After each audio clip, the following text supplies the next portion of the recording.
unfortunately, people are also using this particular situation to advance their transphobia. The individual Hale, who I mentioned, went by Aiden, but was born identifying as a woman, but has since identified as a man.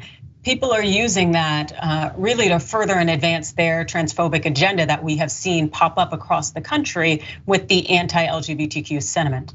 And so, of course, the vast majority of the commentary happened to come out of the Republican end as they are jumping on this situation, again, to demonize trans folks. Like, check this out here with Josh Hawley's tweet, basically stating that the shooter, or the shooting of the situation here, that it needs to be investigated as a hate crime. Yeah, a hate crime in particular. The thing is the investigation isn't where it is yet. And so to go ahead and advance this to suggest that it's the us versus them narrative of trans versus cis is absolutely disgusting. Also, of course, Don Jr. had to get in his thoughts and he tweeted this.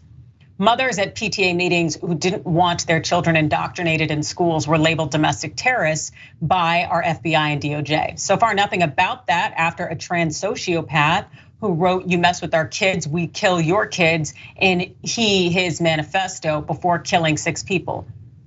That is completely and totally, again, speculative, completely unfounded, and just transphobic. That's so in line with Trump Jr.'s nonsense. And also Jack Posobiec tweeting, the trans shooter left a manifesto, not a suicide note. And it isn't hard to infer the message intended. You mess with our kids, we will kill your kids. Textbook act of domestic terrorism. Again, that is a right-wing narrative that has been circulating around social media, but there is no basis to it. I'm sure the police will tell us more information, but as of right now, there is no reason to use this shooting as a way to advance transphobia. It's not trans or any kind of gender identity or even any kind of sexual identity that is taking the lives of children. That is the #1 reason children are dying in the United States. No, it is the prevalence of guns and the lack of gun reform.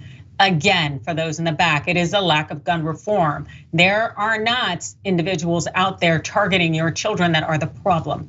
Again, gun reform. Hear it. Jordan, any last thoughts?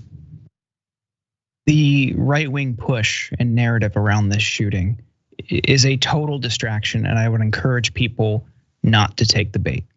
Because what isn't the issue here is their identity or their orientation or whatever. Who cares? If Republicans really cared about that, they would have spent the last few years bemoaning the 98% of mass shootings that were carried out by white cis men. But they haven't, because this feeds into their larger anti-trans narrative. But here's the thing, and here's how you can distinguish this scenario from all of the other scenarios that they've fear-mongered over regarding trans people.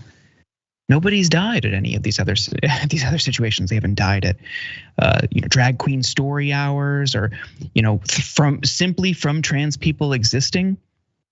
The distinguishing factor here is that this person had an assault rifle. That's it. The problem is guns, and what they're trying to do is distract people from the real issue because they're paid to. Absolutely, and we know how the right loves to get their coins. They love to collect them, even if it means that they are going to be upping a body count now more in the future, just because they, again, really enjoy getting that money from the NRA.